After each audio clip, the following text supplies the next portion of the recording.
sehingga profit kita lebih banyak di dalam negeri. Mungkin dari aspek ekonominya ya. Oke. Ada lagi?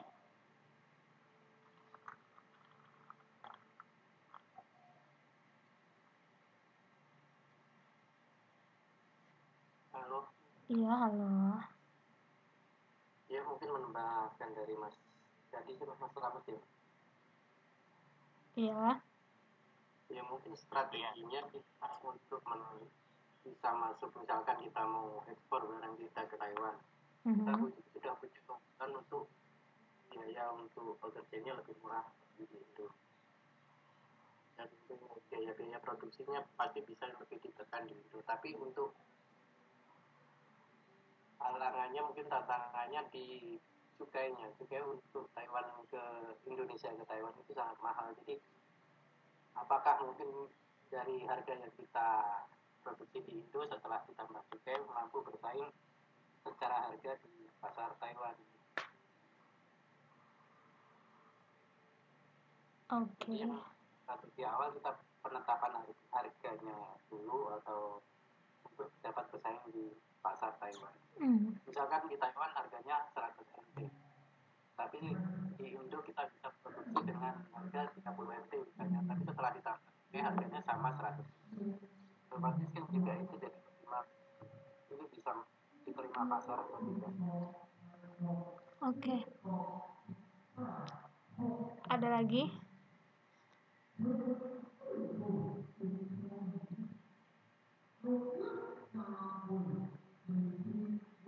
Saya Bu. Ya. Mungkin sedikit menambahkan juga kalau ekspor barang itu mungkin satu, kualitas barang kita itu udah kan kayak brand kayak Zara dan lain sebagainya itu kan pasti ada kayak penyaringannya itu nanti lulus didistribusikan apa enggak gitu kan. Sama halnya kalau kita punya barang, kita juga harus betul-betul kualitas barang juga perlu dilihat juga sebelum keluar dari negara kita sendiri. Terus dua, kita punya pasarnya di tempat yang kita tuju itu udah ada kayak istilahnya kayak udah punya channel di tempat itu. Jadi kalau kita mau masuk tuh kita nggak perlu pengenalan lagi. Jadi mereka udah sedikit tahu tentang barang-barang kita.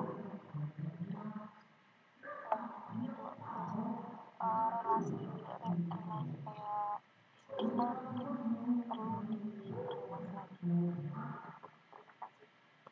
Oke. Tadi siapa yang berbicara? Sorry. Wafiatul Kumarina. Siapa? Wafiatul Kumarina. Oh, oke. Ada lagi yang mau menambahkan sebelum saya jelaskan?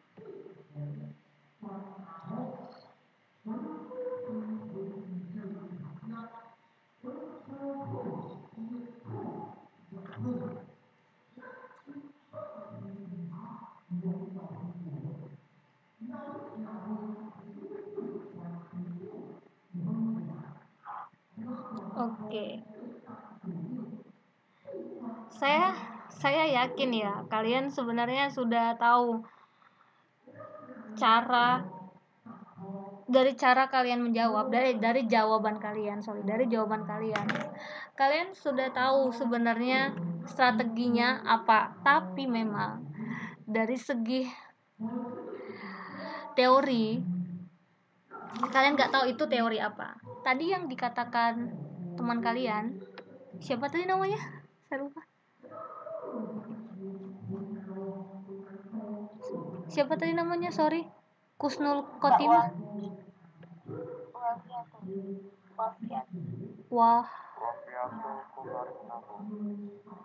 Oke, si Wafiatu Kumarlina. Dia tadi mengambil contoh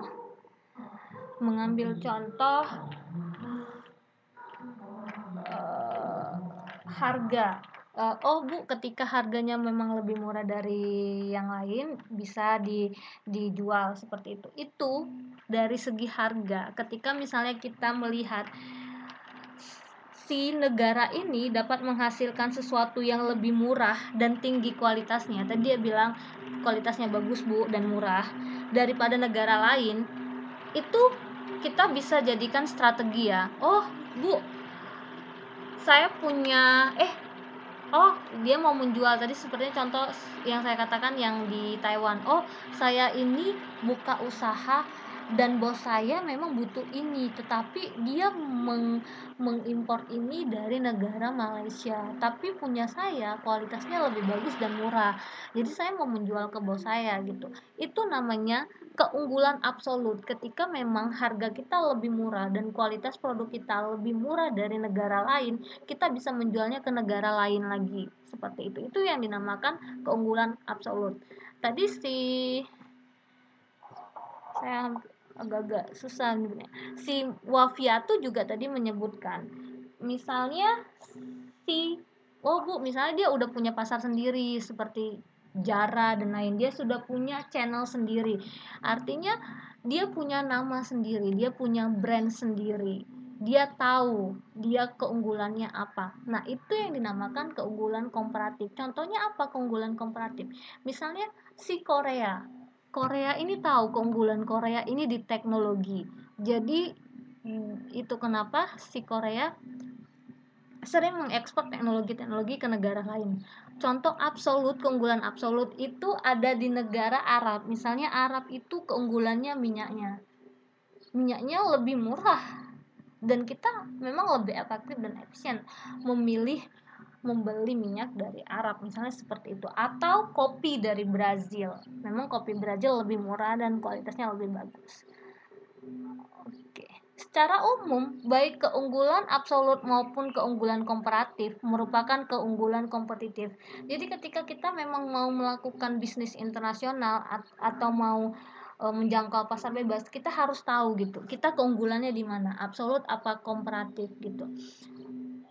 Misalnya Indonesia, kalau kita kayak saya bilang tadi gitu, kalau misalnya menurut kita harga kita memang lebih murah dan lebih bagus kualitasnya, ya udah kita jual gitu, itu namanya keunggulan absolut. Oke.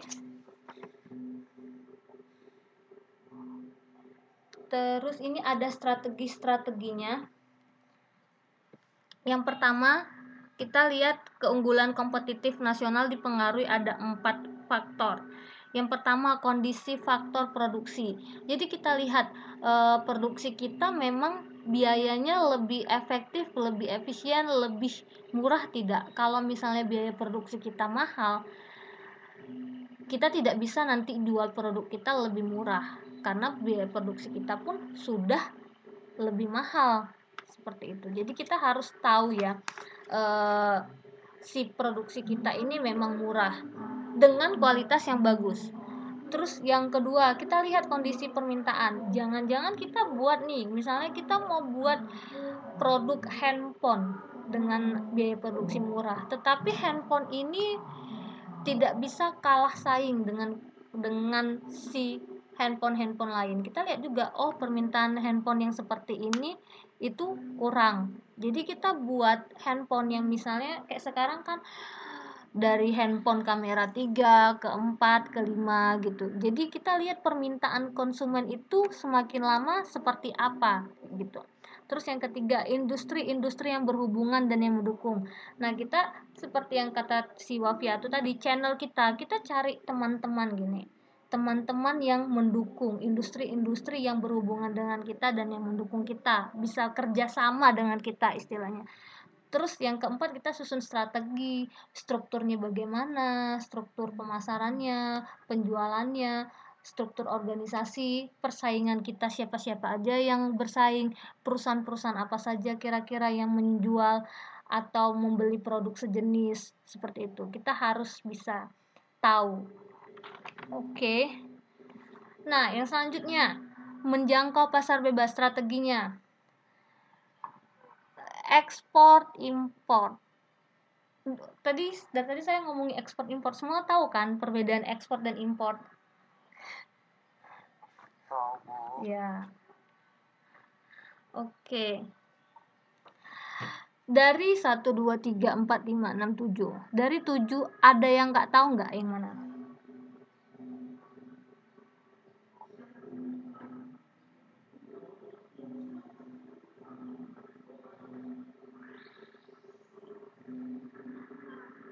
Yang tahu semua. Tahu semua. Yang itu Bu, outsourcing dan offshoring. Oke. Oh, yang ini, yang outsourcing. Oke. Ya, outsourcing dan offshoring itu masih belum paham. Ada yang tahu ini apa? Yang nggak tahu nggak apa-apa. Yang tahu.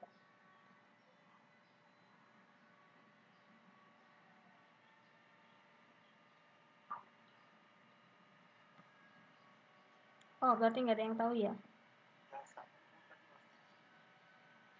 Jasa, terus?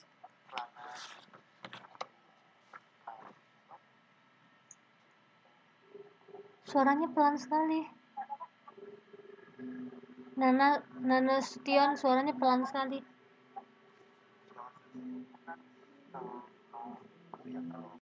Setahu saya outsourcing itu kan orang-orang yang mengumpulkan mengumpulkan data permintaan adaptasian kondisi budaya. Kalau offshoring?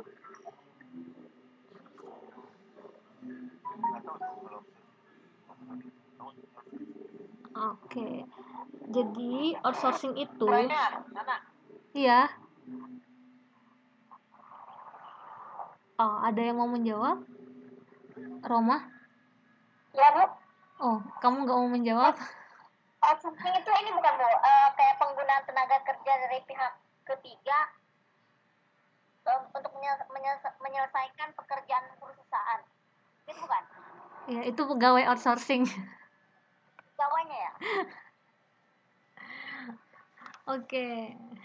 Ini outsourcing. Bu, kalau boleh saya bantu Bu ya. Jawab ya Bu. Iya, boleh. Outsourcing itu adalah pendelegasian unit-unit bisnis suatu perusahaan, misalnya ke sehingga membebaskan sumber daya mereka, uang dan tenaga untuk kegiatan bisnis. Itu kalau outsourcing. Tapi kalau offshoring itu sebenarnya lebih ke dipindahkan atau digeser di negara yang berbeda. Itu lebih ke offshoring ya. Tujuannya apa? Tujuannya mengambil keuntungan dari biaya yang lebih rendah. Misalnya misalnya gini deh. Kasus Tesla kemarin. Tesla kan mau invest ke Indonesia kan. Cuman nggak jadi. Akhirnya dipindah ke India.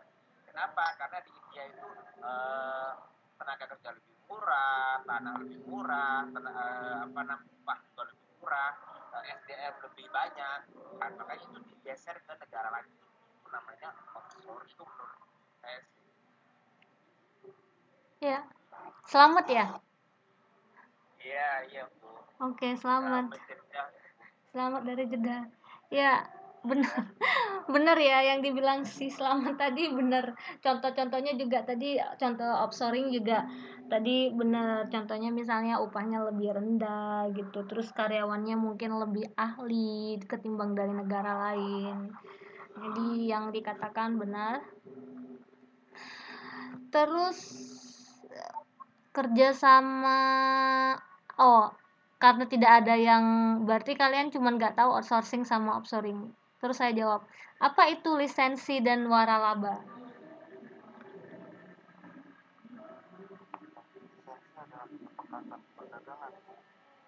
Kenapa? Suaranya pelan sekali loh. Ya, kalau waralaba?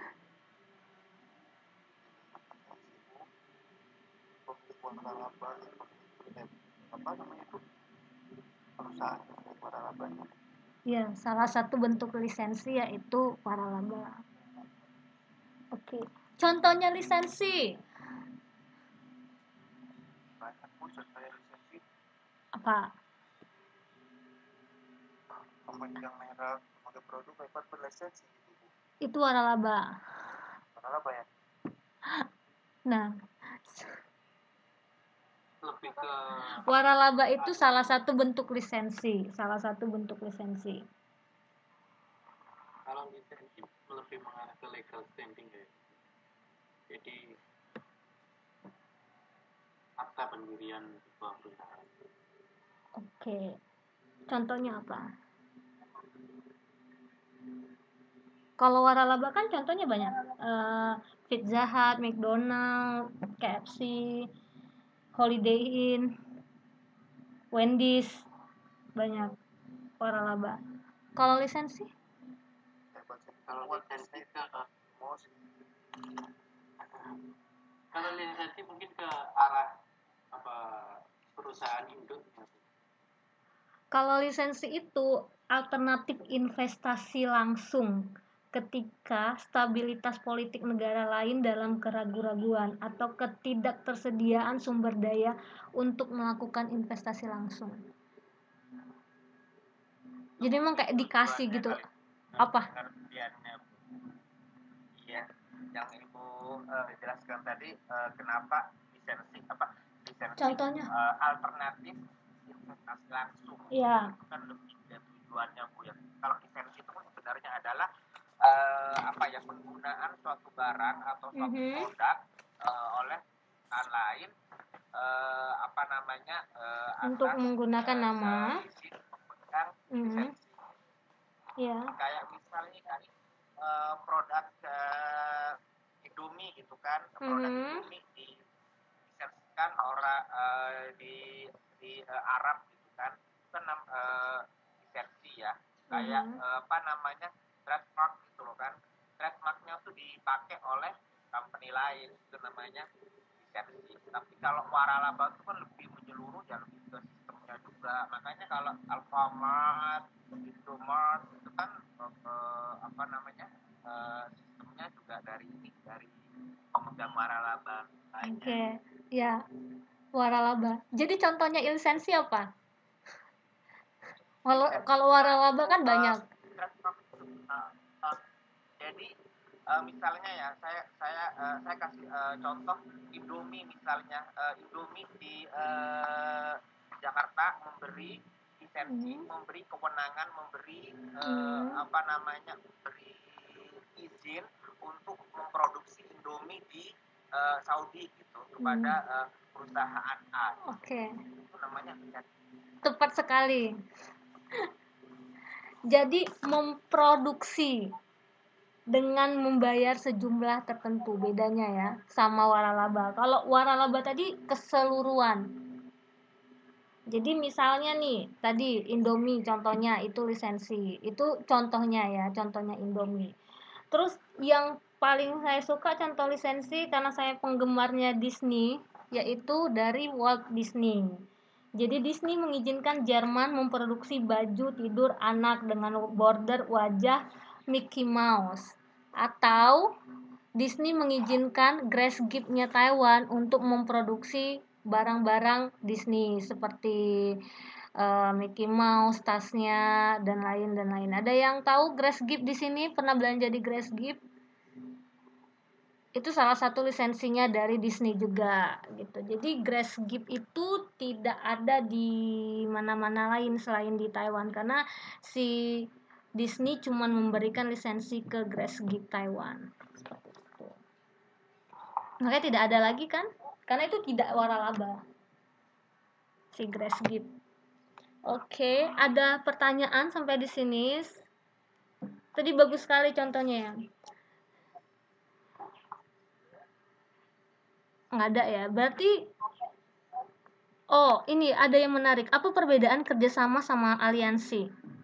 Ada yang tahu?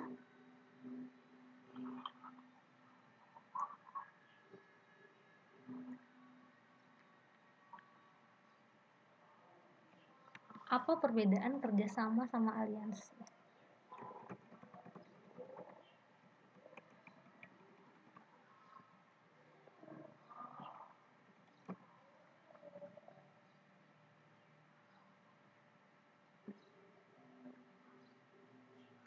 Ini contohnya Taiwan, kita ambil contoh Taiwan.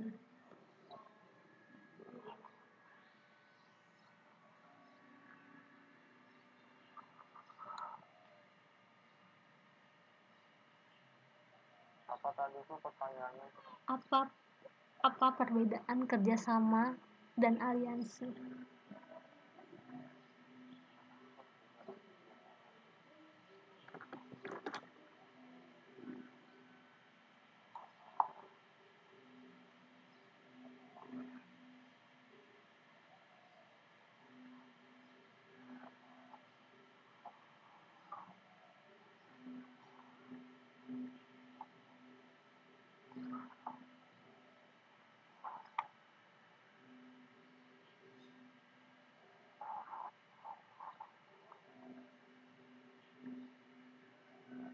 Perbedaan antara kerjasama dengan aliansi, Bu, ya? Iya. Kalau kerjasama itu adalah kesepakatan antara dua atau tiga pihak dalam suatu subjek gitu ya, dalam hal ini biasanya dalam ekonomi. Tapi kalau aliansi itu lebih luas lagi, bukan hanya kerjasama tapi juga meningkatkan bersama, meningkatkan meningkatkan profit bersama, lebih ini lagi ya, lebih dalam lagi ya kalau aliansi yang banyak pihak ya. Oke. Ada lagi?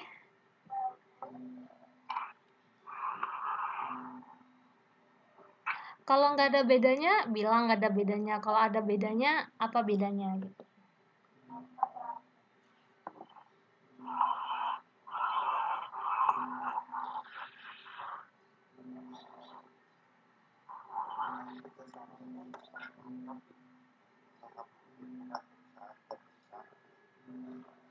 Contoh perusahaan motor sebuah motor itu nggak semuanya diproduksi dari dalam pabrik itu, Bu. Iya, ada bahan pabrik luar, ada bodi dari pabrik luar gitu. Sedangkan apa tuh? Aliansi ya? Iya, aliansi. Aliansi mungkin untuk apa itu? Untuk apa menciptakan bulan persaingan gitu, keunggulan dalam bersaing gitu, Bu. Ya, contohnya ATM bersama katanya, Bu. Saya baca di buku itu. Iya. Jadi perbedaannya itu, kalau aliansi itu lebih menekankan keamanan dalam bekerja sama, keamanannya dalam timbal balik. Jadi memang sudah dipastikan kalau dia beraliansi itu memang udah aman gitu. Nah, sedangkan itulah perbedaannya sama si kerjasama tadi. Dia lebih ke keamanannya dalam masalah keamanan secara timbal balik, lebih menekankan keamanan secara timbal balik aliansi. Perbedaannya hanya di situ. Sebenarnya sama, pengertiannya kurang lebih sama seperti yang tadi teman-teman jelaskan di waktu saya bertanya tadi.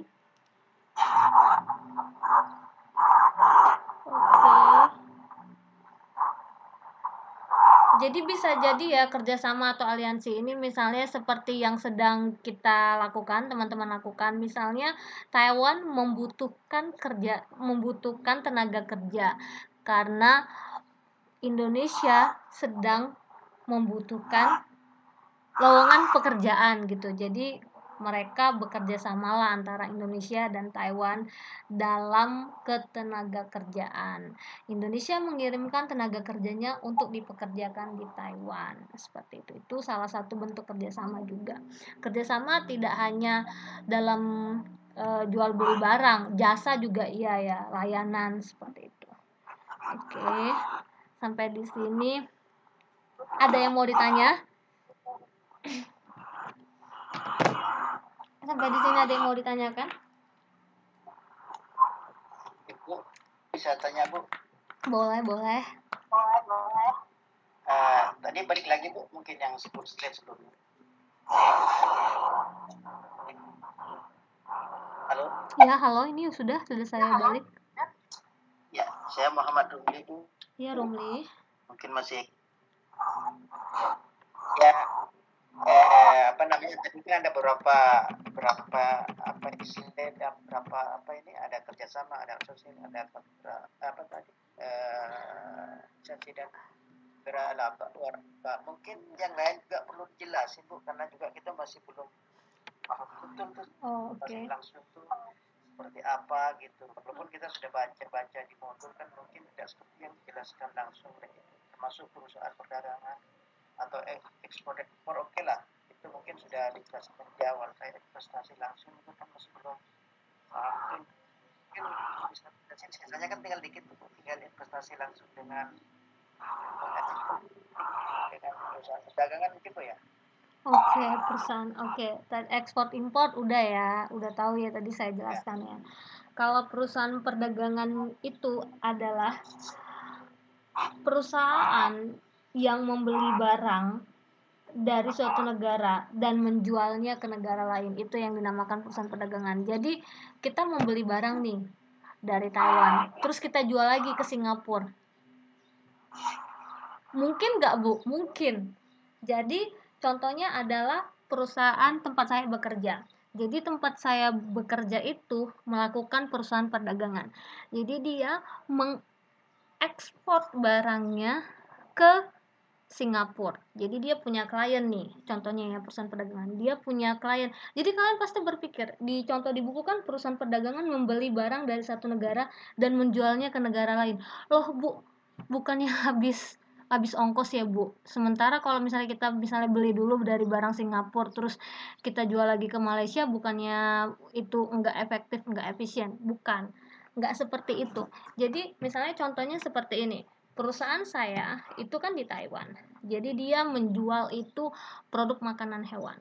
Jadi dia punya klien, customer di Singapura. Si Singapura ini juga kan kita itu namanya ada yang namanya quotation ya. Quotation itu contohnya kayak di restoran menu-menunya gitu. Produk-produk yang dijual, harganya. Jadi gitu. Jadi si Singapura ini pun sudah punya produknya itu gitu yang dijual, kayak menu yang dijual apa-apa aja dengan udah dinaikkan harganya seperti itu. Jadi dia ini juga si menunya ini, menu produk yang dijualnya ini ditawarkan ke Taiwan lagi, misalnya seperti itu, ditawarkannya ke Taiwan lagi dengan harga beda dari dia beli dari Taiwan misalnya gitu. Atau dia jual lagi nih, Singapura dijualnya lagi ke Indonesia dengan harga rupiah gitu, padahal dia belinya dengan harga dolar Taiwan, terus dia jual dengan harga rupiah Indonesia. Si barangnya ini enggak saya kirim dong ke Singapura, terus di Singapura ke Indonesia, enggak, saya langsung kirim ke Indonesia, tapi dia berurusan dengan si Indonesia ini dan saya berurusan dengan si Singapura ini. Itu yang dinamakan perusahaan perdagangan. Jadi si Singapura ini membeli barang dari Taiwan, dia jual lagi ke Indonesia, seperti itu. Tapi kerjasamanya saya yang berhubungan dengan si Singapura ini yang berhubungan dengan si Indonesia ini gitu. Seperti itu yang dinamakan perusahaan perdagangan dalam pasar bebas. Ingat ya, kita lagi membahas pasar bebas. Seperti itu. Nah, kalau kontrak pemanufakturan itu seperti apa gitu? Kalau di buku terjadi ketika suatu perusahaan menyewa perusahaan asing untuk menghasilkan sejumlah produk tertentu atau melakukan sejumlah proses tertentu, sedangkan produk akhirnya tetap dikelola dengan nama perusahaan domestik. Misalnya seperti ini. Misalnya sekali lagi contohnya di tempat perusahaan saya bekerja gitu, dia ini kan jual produk makanan hewan, jadi dia ada packagingnya, ada plastiknya. Si plastik ini dia pesan dari Cina. Karena apa? Karena lebih murah biaya produksinya. Dia pesan dari Cina si plastiknya ini untuk makanan hewan, dan dari si plastiknya nggak jadi sampai jadi, pokoknya sampai cantik, kita tinggal masukkan aja si makanan kita ini ke dalam plastik itu, dengan catatan yang nama di belakang plastik itu produksinya siapa, apa itu tetap nama perusahaan kita, walaupun si plastik itu yang buat itu Cina, tapi tetap pakai nama perusahaan kita. Karena apa? Karena itu sudah dilakukan kontrak pemanufakturan. Itu dinamakan kontrak pemanufakturan. Seperti itu. Tetap nama perusahaannya nama perusahaan kita gitu. Itu sudah kontrak pemanufakturannya dari si Cina itu. Jadi mereka hanya menyediakan si plastik aja. Nama tetap nama perusahaan kita, alamatnya pun alamat perusahaan kita gitu. Kontaknya juga kontak perusahaan kita gitu. Itu sudah kontraknya. Investasi langsung.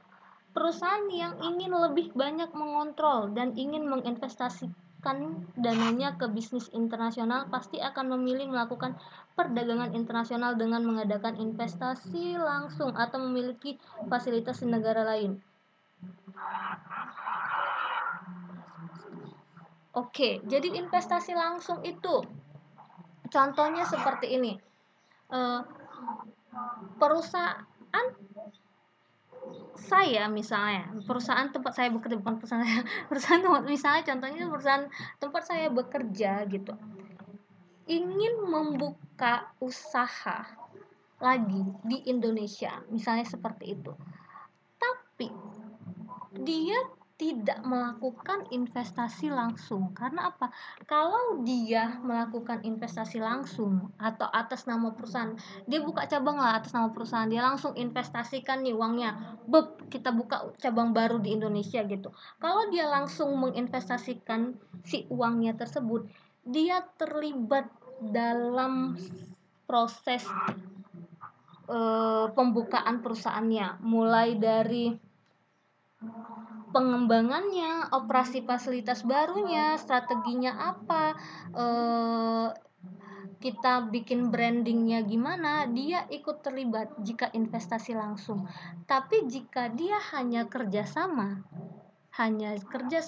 tidak investasi langsung, kerjasama doang, dia tidak terlibat dalam proses pengembangannya dan lain sebagainya, karena hanya kerjasama atau hanya menginvestasikan uangnya. Misalnya seperti ini, bedanya investasi langsung sama investasi biasa itu, kita contoh investasi saham. Kita menginvestasikan, misalnya kita investasi saham, kita beli sahamnya Telkomsel gitu di pasar modal. Kita karena sudah go public, kita misalnya beli sahamnya Telkomsel di perusahaan modal, pasar modal. Kita tidak ikut dengan pengembangannya produknya si Telkomsel ini apa, kita tidak ikut dengan strategi penjualannya, branding namanya dan lain sebagainya. Kita hanya menginvestasikan uang kita. Tapi kalau kita investasi langsung, itu kita ikut dalam proses pembuatannya, dalam proses penjualannya gimana dan lain sebagainya. Itu dinamakan investasi langsung. Oke.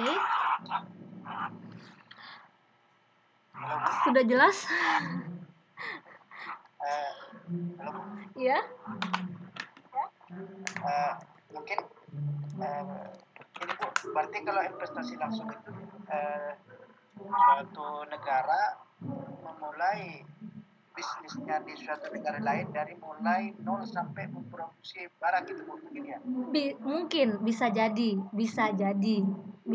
nih. Bisa jadi dia memang dia mau buka perusahaan baru atau ada perusahaan yang memang membutuhkan investasi, dia bisa investasi langsung, atau bisa jadi memang udah berjalan perusahaannya, investasi langsung, dia tinggal lihat kan proposalnya, ini perusahaannya sudah berjalan misalnya 10 tahun, kita lihat, nanti dia tetap ikut perkembangannya gimana, pengembangannya gimana, dia tetap ikut gitu. Itu contohnya saja, misalnya dari perusahaannya mau buka cabang baru gitu, tadi contoh. Jadi yang masuk investasi langsung itu satu-satu. Ini bertanya dulu. Jadi maksudnya investasi langsung itu penanaman modal gitu ya Bu ya? Iya, tetap kan investasi namanya kita menanamkan modal kita menanamkan uang kita. Investasi itu kita memasukkan uang kita. Jadi ada ada keterlibatan langsung. Ada keterlibatan kita langsung di perusahaan itu kalau kita investasi langsung. Tapi kalau misalnya kita investasi saham kan kita tidak langsung terlibat dalam perusahaan itu, ya udah kita tinggal tanam uang kita aja di perusahaan itu gitu. Misalnya saham kita naik turun gitu kan. Tapi kalau investasi langsung nggak, kita ikut terlibat di dalamnya, seperti itu. Paham Bu? Paham ya? Iya, sama-sama. Bu, boleh saya tambahkan ya Bu? Boleh, jangan dikurangi ya. Canda. Saya bagi Bu dengan teman-teman yang lain. Iya, boleh. Jadi gini, investasi itu kan ada dua, ada investasi langsung, ada investasi yang tidak langsung. Investasi langsung itu ada investasi di mana kita langsung menanamkan modalnya di suatu tempat, terutama di negara.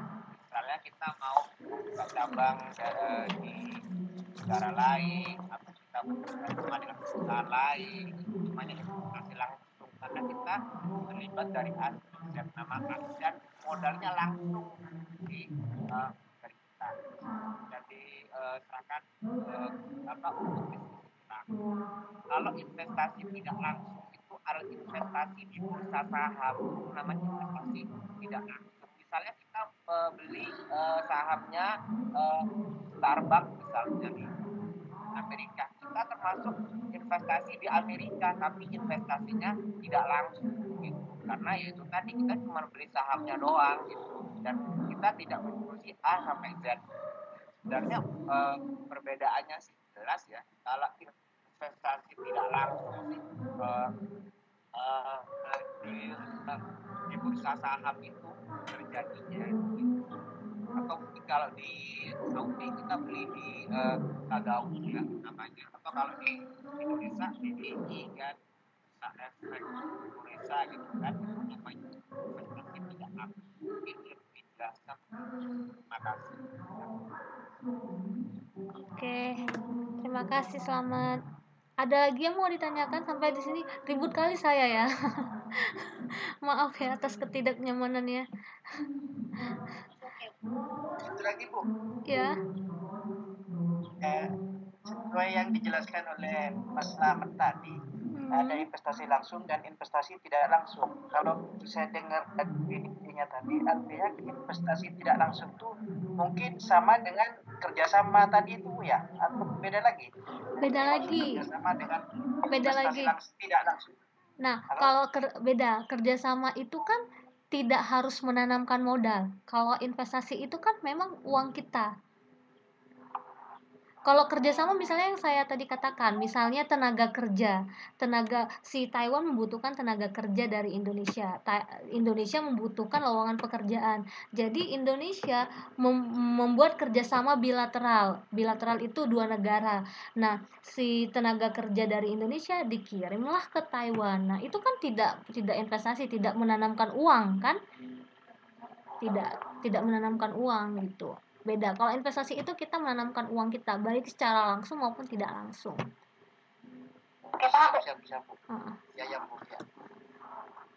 Kalau kerjasama ya seperti ini, kita pekerja namanya buruh migran. Nah, itu kerjasama, bentuk kerjasama bilateral, perjanjian negara antar negara, ada MOU-nya, ada perjanjian antar negaranya, Indonesia dan Taiwan, itu namakan kerjasamanya. Nah, kalau investasi itu kan memang kita menanamkan uang kita, ada sejumlah uang yang kita keluarkan untuk kita menginvestasikan uang kita, baik langsung maupun tidak langsung. Paham Bu, sudah Bu. Oke, nggak apa-apa, tanya lagi kalau misalnya ada yang mau ditanyakan. Mungkin yang dimaksud Mas siapa tadi tuh? Yang dimaksud kerjasama tuh yang mungkin yang dimaksud kerjasama tuh yang kerjasama dalam bidang ekonomi mungkin Bu. Jadi misalnya saya kerjasama dengan orang Eropa gitu kan, kerjasama di bidang ekspor impor gitu kan. Nah ini kan juga kerjasama dalam bidang ekonomi. Nah ini termasuk investasi langsung. Kenapa? Karena saya kan mengikuti bukan mengikuti, karena saya ikut andil dalam investasi ini dari A sampai Z, mengaturnya mulai dari pembelian, supply, demand dan segala macamnya gitu. Kalau investasi tidak langsung tuh ya kayak di bursa saham gitu, saya beli sahamnya Telkom, ya udah saya nggak ikut kebijakan Telkom, maksudnya saya tidak mengatur dari A sampai Z.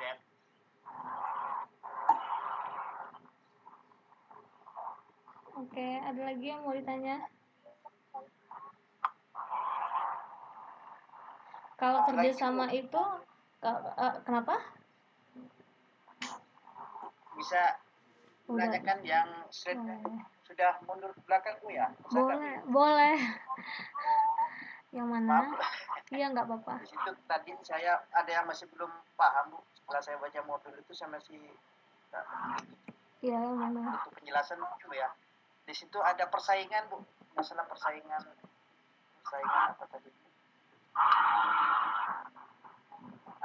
Ini yang persaingan.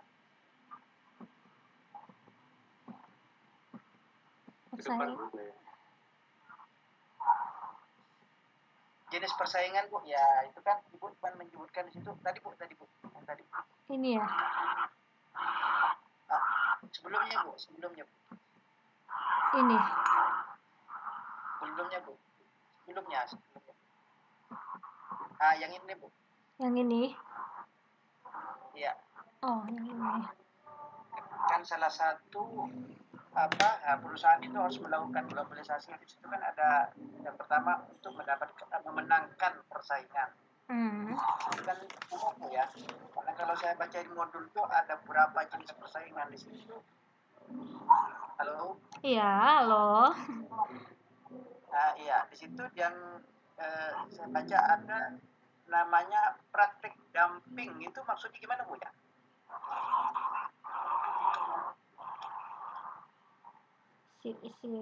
Tadi saya juga ada baca.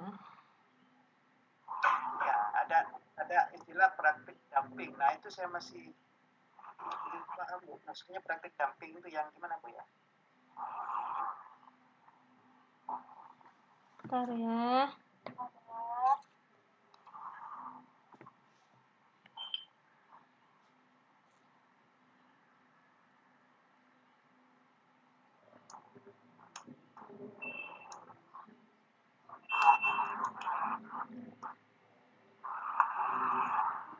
Oke. Di buku pada umumnya harga produk impor murah sehingga dapat memenangkan persaingan dari produk domestik. Ada 3 jenis persaingan. Saya jelaskan dulu ya biar nanti teman-teman jadi ngerti. Ada 3 jenis persaingan harga di buku dijelaskan. Pertama, persaingan harga berdasarkan biaya produksi yang lebih rendah daripada negara lain. Tadi sudah saya jelaskan. Yang kedua, persaingan harga terjadi karena nilai mata uang tersebut meningkat. Jadi lebih untung kalau kita beli atau jual dari negara lain karena mata uangnya meningkat. Yang ketiga, menyebabkan harga produk yang diimpor semakin rendah. Yang ketiga, menurunnya harga produk impor yang disebabkan oleh praktik dumping. Dumping merupakan penjualan produk impor pada harga yang lebih rendah daripada biaya produksi dan distribusi. Jadi, si dumping ini merupakan penjualan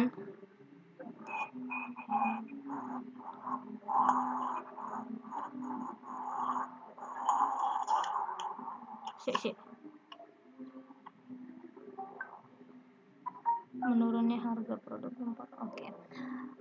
Yang ketiga itu jenis persaingannya ada yang dinamakan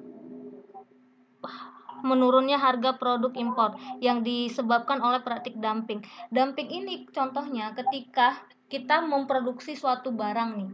Kita memproduksi suatu barang, tapi harga yang kita jual itu lebih rendah daripada biaya produksi sama biaya distribusinya. Distribusinya itu biaya pengirimannya. Itu yang dinamakan praktek dumping. Ngerti? Jadi misalnya kamu memproduksi satu buah handphone, kamu menjual barang ini lebih rendah daripada harga produksi sama biaya kirimnya yang kamu buat untuk produksi si handphone ini. Itu yang dinamakan praktik dumping.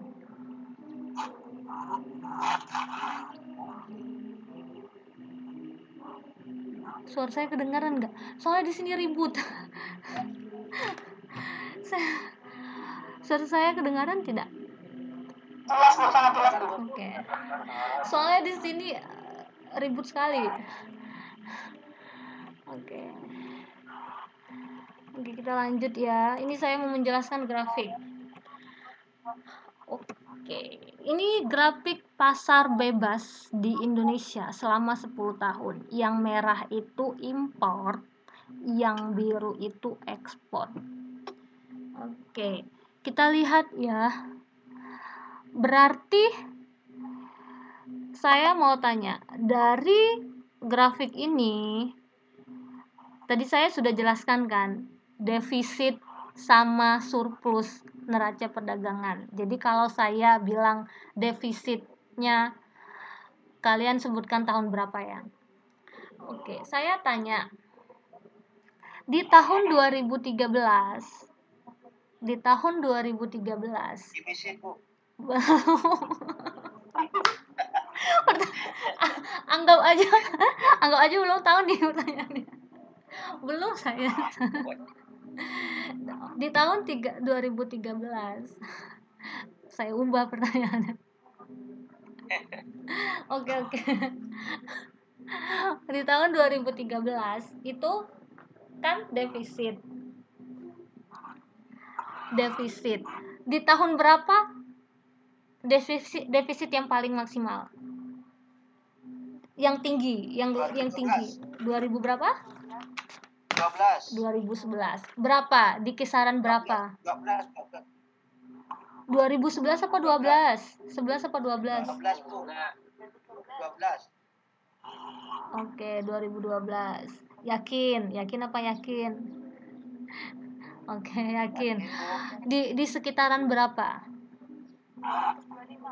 Iya, 200-an ya. 25. Iya, 225. Itu 2013 turun ya, turun sedikit. Kita bisa lihat di tahun 2008. Di tahun 2008 itu defisit apa surplus? Surplus. Tapi di 2009 surplus lagi kan? Ya. Tapi turun. Kira-kira itu terjadi apa? Ada yang ingat gak di 2008 itu terjadi apa? Krisis moneter yang kedua kali. Ya, benar. Krisis moneter. Jadi kadang kita gini ya, kayak COVID ya. Kadang kita lihat ya, mata uang kita nurun nih, mata uang kita gini.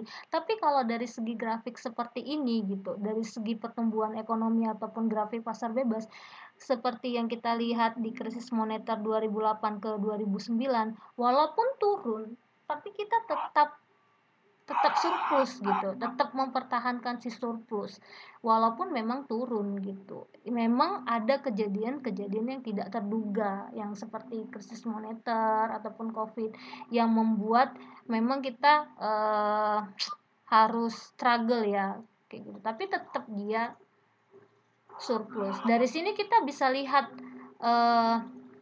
betapa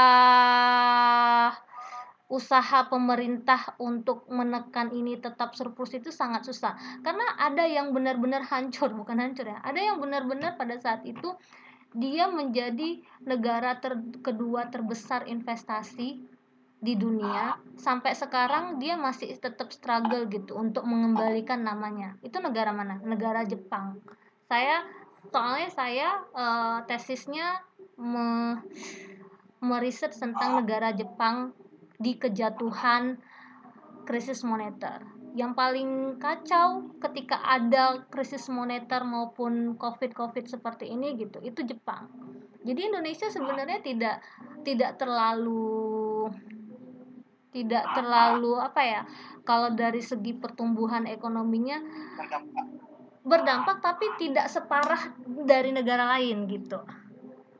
Jepang itu sampai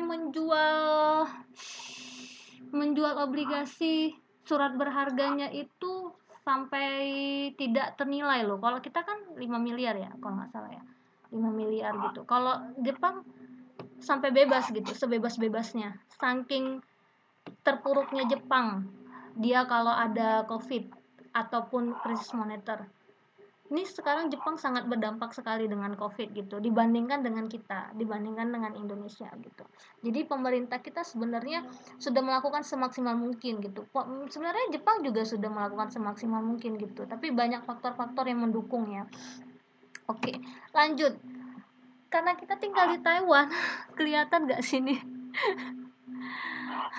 Karena kita tinggal di Taiwan, jadi saya mengambil ekspor importnya Taiwan terhadap negara-negara yang di ASEAN. ASEAN ada 10 negara. Nggak kelihatan ya. Kita lihat ya, dari sini. Coba kalian lihat, dari sini apa yang bisa kalian ambil kesimpulan? Satu kalimat aja. Satu kalimat aja yang bisa kalian ambil kesimpulan dari si grafik yang saya buat di ini. Kelihatan nggak? Negara pertama ini Vietnam, negara kedua Thailand, negara ketiga Singapura, negara keempat Filipina, negara kelima Malaysia, negara keenam Myanmar, negara ketujuh Laos, kedelapan Kamboja, kesembilan Indonesia, kesepuluh Brunei Darussalam. Yang hijau import, yang merah ekspor, biru itu total keseluruhan ekspor import. Menurut kalian? Coba. Singapura lebih banyak. Oke, Singapura lebih banyak. Oke, Singapura ekspor importnya lebih banyak jumlahnya. Ada lagi kesimpulan yang bisa kalian ambil dari grafik ini? Yang warna biru itu apa tanda apa, Bu ya? Total ekspor import. Total ekspor import. Yang merah ekspor.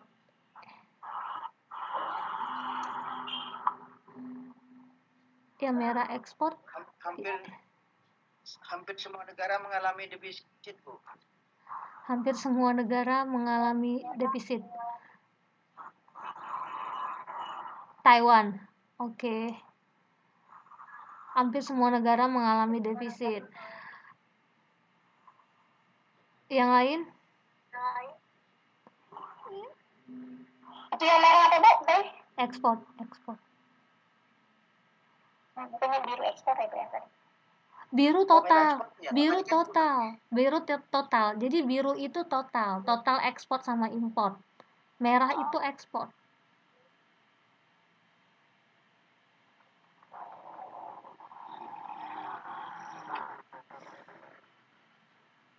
Jadi Kamboja ya, itu Kamboja ya. Iya, yang ya ekspornya paling rendah ya dari negara-negara yang lain begitu. Kamboja, tapi itu ada Brunei lebih kecil dari Kamboja ekspornya. Laos nggak ada ekspor ya? Laos nggak ada.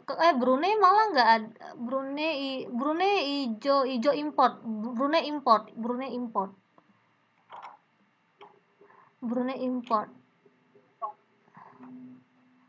Laos nggak ada sama sekali. Myanmar itu merah ekspor dikit banget. Jadi dari sini kita lihat ya, yang ekspornya tinggi itu negara pertama Singapura, yang kedua Vietnam, yang ketiga Philippines, yang keempat Malaysia, yang pertama itu Singapura. Jadi di Taiwan mereka memang target pasarnya adalah orang-orang Cina. Bukan rasis ya. Jadi ini memang perusahaan saya sendiri memang mengatakan ketika Taiwan ekspor ke negara-negara lain itu target pasarnya memang Cina gitu. Orang-orang Cina yang berdomisili misalnya di Singapura ataupun di negara-negara lain seperti itu. Jadi kita lihat yang pertama itu Singapura, yang kedua Vietnam. Dan memang di tempat saya bekerja pun banyak yang Singapura. Di Singapura itu sendiri nanti mereka sendiri yang mengekspor lagi seperti yang saya bilang. Mereka lagi yang mengekspor ke Filipina, ke negara-negara lain, ke Indonesia gitu. Singapura. Karena Singapura itu banyak negara tetangga yang dekat kan ASEAN seperti Malaysia, Indonesia. Makanya juga banyak kayak produk kita Indonesia juga banyak ekspor dari Singapura. Nah, Singapura itu ekspor lagi dari Taiwan seperti itu. Mereka banyak ekspor dari Taiwan, Singapura. Kita bisa lihat ya Jadi peluang bisnisnya itu besar sekali sebenarnya di Brunei Darussalam. Makanya ada klien tempat saya kerja itu Malaysia, mereka mau ekspor lagi, perusahaan perdagangan mereka mau seperti perusahaan perdagangan tadi, mereka ekspor dari Taiwan, mereka impor dari Taiwan, tapi mereka mau ekspor lagi ke Brunei Darussalam. Jadi si Taiwannya tinggal kirim aja ke Brunei Darussalam, nanti uangnya diminta dari Singapura, dari Malaysia nanti minta uangnya dari Brunei gitu. Karena bisnisnya, karena apa ya, masih sedikit kan import, masih import, ekspornya belum ada, jadi sangat-sangat berpeluang besar di Brunei Darussalam.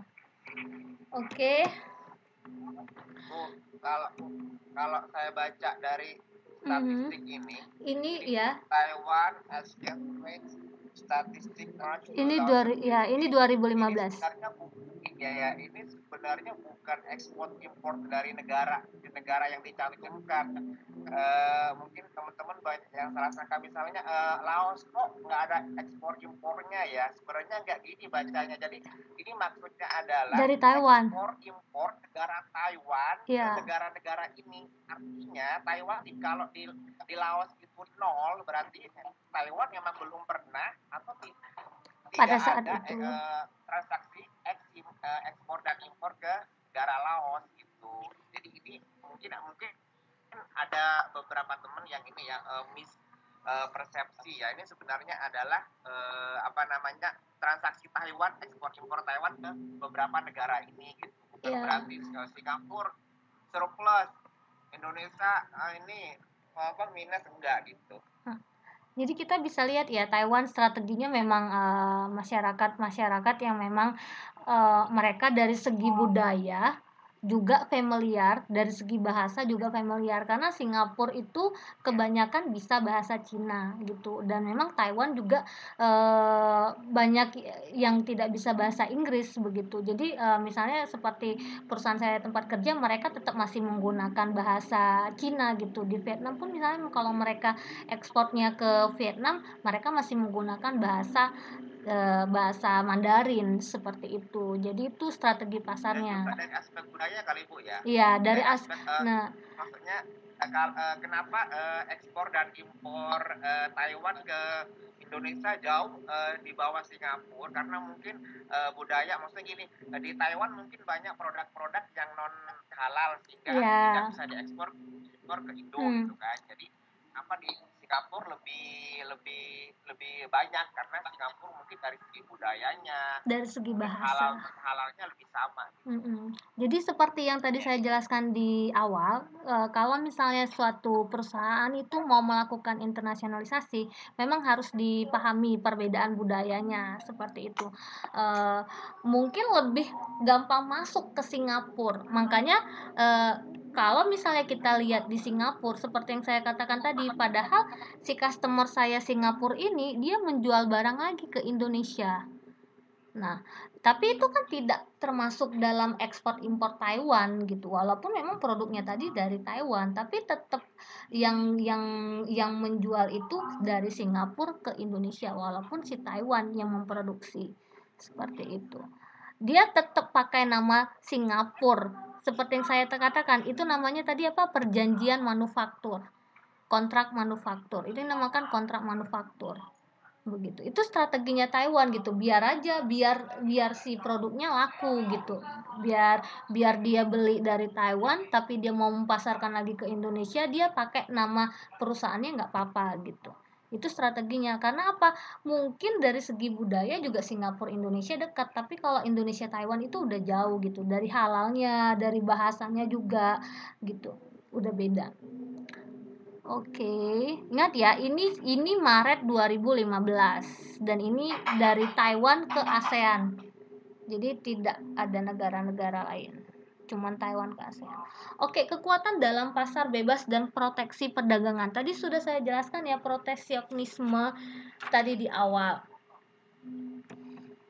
Jadi ketika kita memang saya jelaskan secara umum aja. Ketika memang saya teori-teorinya ini bisa dibaca di buku, karena nggak ada waktu, ketika memang kita mau melakukan pasar bebas, kita harus tahu kekuatannya apa. Seperti yang saya katakan tadi, keunggulan absolut apa keunggulan komparatif. Ketika kita memang sudah ada keunggulan dari negara lain, perusahaan lain, atau dari pesaing kita itu salah satu kekuatan kita gitu, baik dari segi harga, kualitas, ataupun produksi kita, tim kerja kita, itu sudah kekuatan kita apa.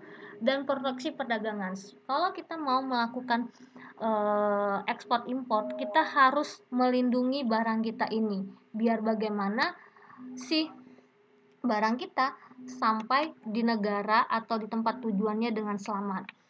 Banyak ya yang misalnya tadi bea cukainya, tarif importnya apa, dan lain sebagainya, itu harus kita ikuti, ada izin permitnya gitu. Dan kalau misalnya seperti perusahaan saya itu dia makanan hewan, dia ada karantinanya 14 hari, di nggak langsung dikirim langsung ke tempatnya, ada tim karantinanya yang mensurvei ini benar nggak ya, ini benar nggak si produk makanan hewan ini dia ini tidak ada penyakitnya. Karena kan kalau produk makanan hewan ini misalnya kalau kita misalnya dari burung-burungan, itu bisa jadi kena penyakit yang lain gitu, bisa jadi hewannya tertular penyakit yang lain. Jadi memang ada bukti memang si istilahnya itu karantina, tapi bukan kayak karantina COVID ya, itu istilahnya doang. Itu namanya dari pemerintahnya itu udah kayak di karantina gitu, enggak gitu. Oke. Seperti itu. Istilahnya karantina, tapi bukan karantina COVID, oke. Oke, sampai di sini ada yang mau ditanyakan? Saya mau menjelaskan kelompok lagi. Kemarin ada yang belum dapat kelompokan.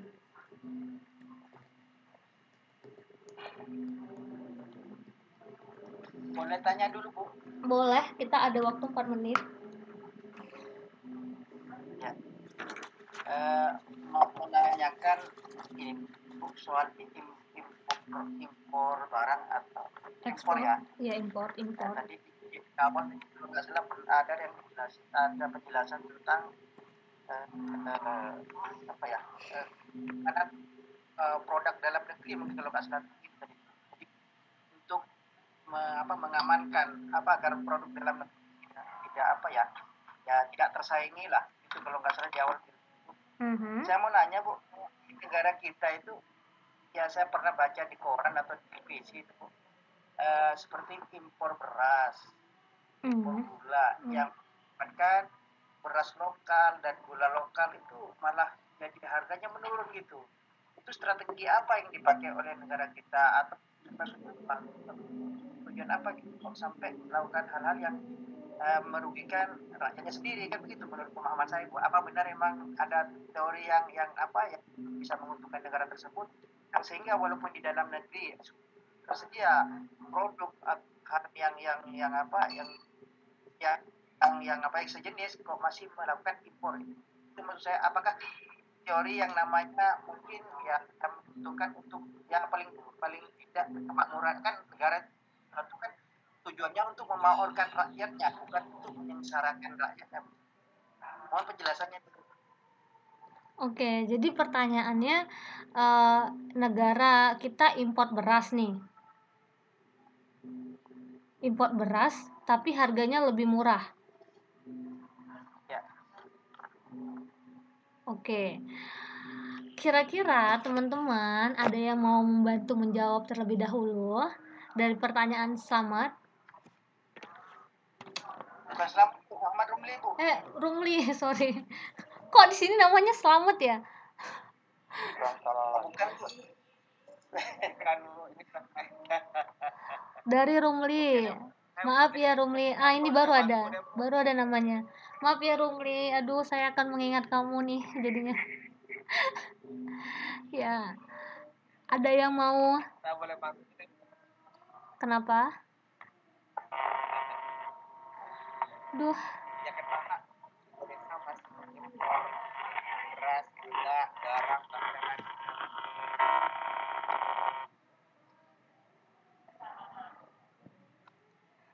Oke. Jadi karena waktu kita nggak cukup, pertanyaan Rumli itu PR. Siapa yang menjawab minggu depan akan saya kasih poin. Oke. Tuh kan nggak ada yang dengar. Ketika mau kasih poin baru ada lagi. Padahal saya menjawab loh, Bu. Ya, Rumli, jelaskan lagi pertanyaannya. Tenang, kamu dapat poin juga karena sudah bertanya. Kasih pertanyaannya. Harus dong. Ya. Kalau poinnya yang lebih banyak. Ya, kasih. Saya ulang, Bu ya. Ya, ulang biar teman-temannya mendengar. Oke. Dan tadi di awal ada penjelasan untuk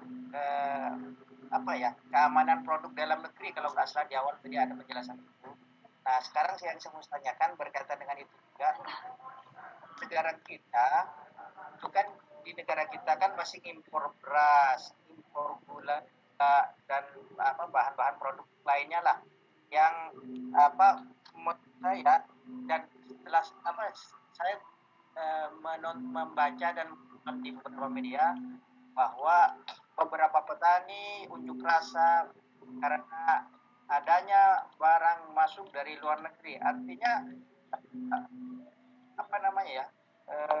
produk dalam negeri itu terganggu, bisa menurunkan harga produk dalam negeri yang mengakibatkan ya kesejahteraan rakyat akan terganggu juga dengan adanya produk dari luar.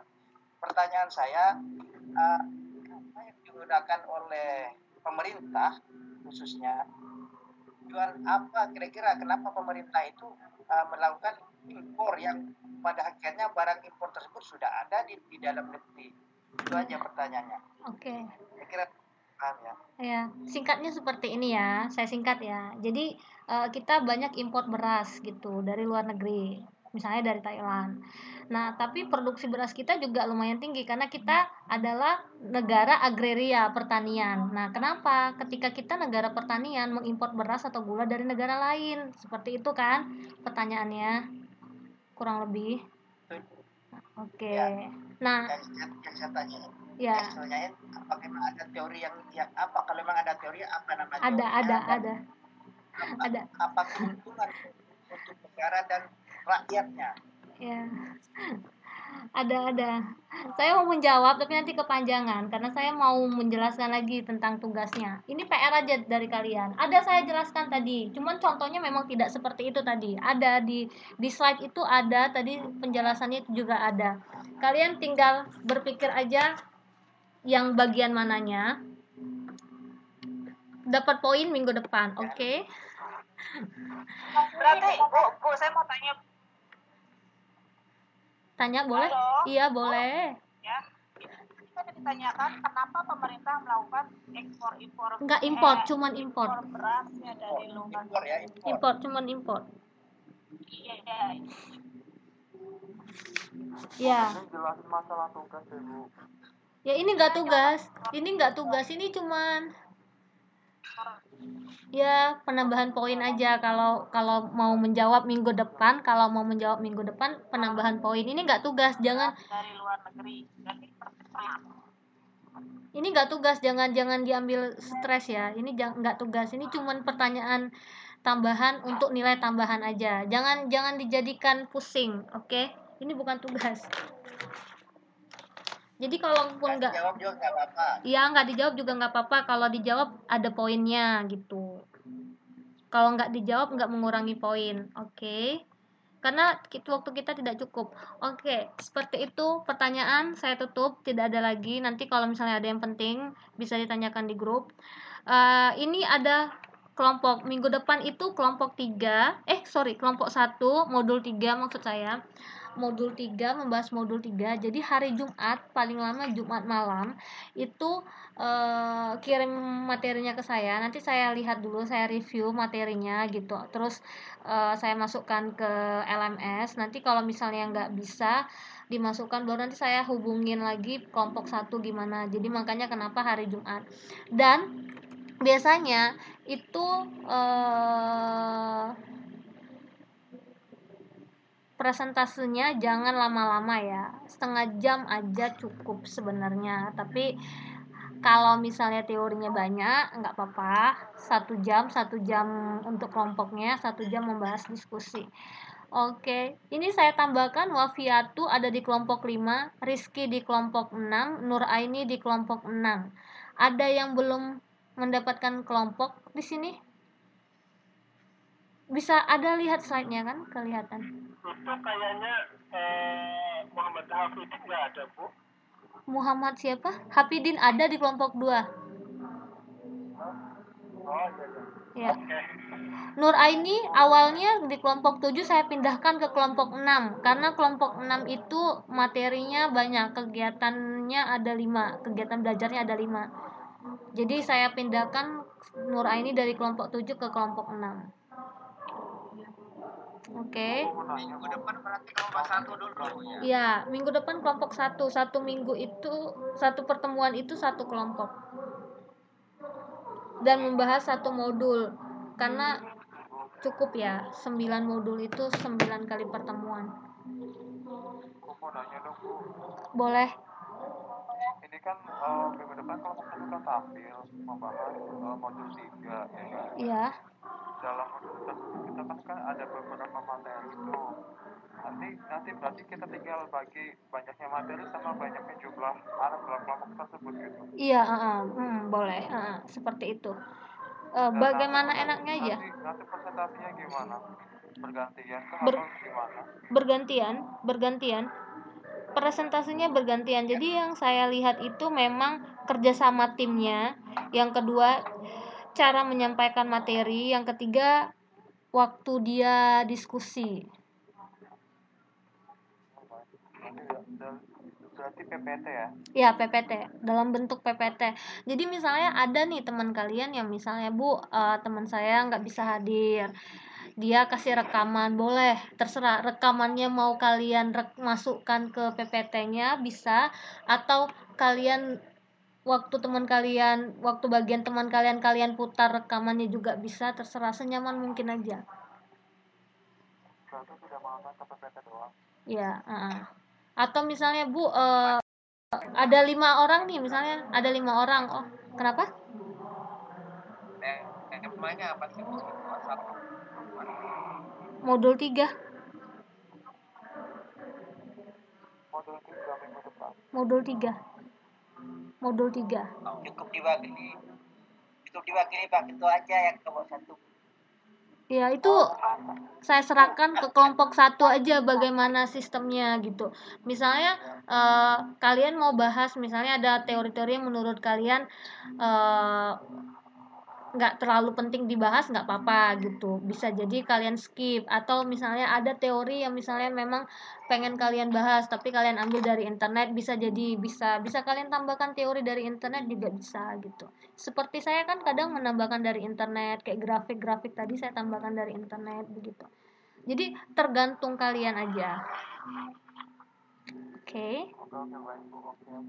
Oke, tenang. Nanti kalau misalnya ada yang mau ditanyakan bisa ditanyakan ke grup.